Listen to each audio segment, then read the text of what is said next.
ఏ కదలిక లేని చక్రంలో తల్లి బిందువుగా వచ్చి కూర్చున్నప్పుడు శ్రీచక్రంలో 9 తరంగాలు ఏర్పడ్డాయి. అలా ఏర్పడిన సృష్టి పంచభూతాలతో జీవం పోసుకుంది. ముందుగా అగ్ని, తరువాత నీరు,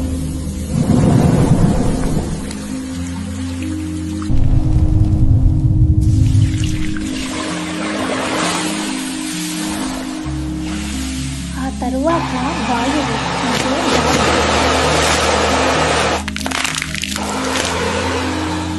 దాని తరువాత ఆకాశం,